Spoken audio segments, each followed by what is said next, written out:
আসসালামু আলাইকুম আমার কলিজার বন্ধুরা, যারা এই ভিডিওটা দেখতেছেন একটু বেশি বেশি শেয়ার দিবেন। আমাদের দেখুন দরিদ্র এলাকা, এই এলাকার মানুষ কিন্তু অসহায় মানুষ, কিন্তু এই মানুষেরা এখান থেকে কাজ করতে যাইতে হলে ঝালকাঠি শহরে কাজে যাইতে হয়। এই দেখেন এখানে সুগারের গাছের চার দিয়ে পার হয়ে যাইতে হয়। এই নদী ভাঙনে কিন্তু এখানে রোডটা যাবে গেছে। তাই নতুন সরকার, নতুন এমপি এদের ভালোবাসায় যদি একটু শেয়ারের কারণে তাদের হাতে পৌঁছে যায়, তাহলে কিন্তু এখানে বহুত মানুষ এখান থেকে সুযোগ সুবিধা পায়। এখানে গরিব দরিদ্র মানুষ কিন্তু এদের খেটে খাইতে হলে কিন্তু ঝালকাঠি যাইতে হয় সকালে উঠে।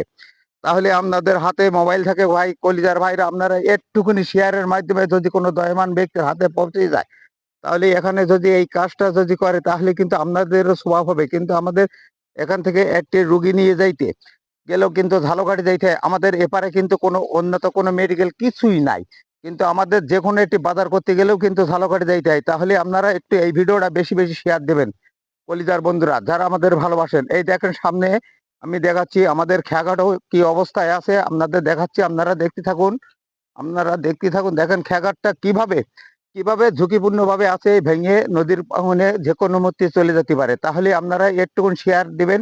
আমাদের বাংলাদেশের নতুন সরকার, নতুন এমপি, এদের ভালোবাসায় যদি এখানে কিছু কাজ, মেরামতের কাজ চলে, তাহলে কিন্তু এখানে গরিব দরিদ্র মানুষের অনেক সুবিধা হয়। তাহলে আপনারা একটুকুনি শেয়ার দিয়ে দেবেন কলিজার বন্ধুরা। আল্লাহ হাফেজ।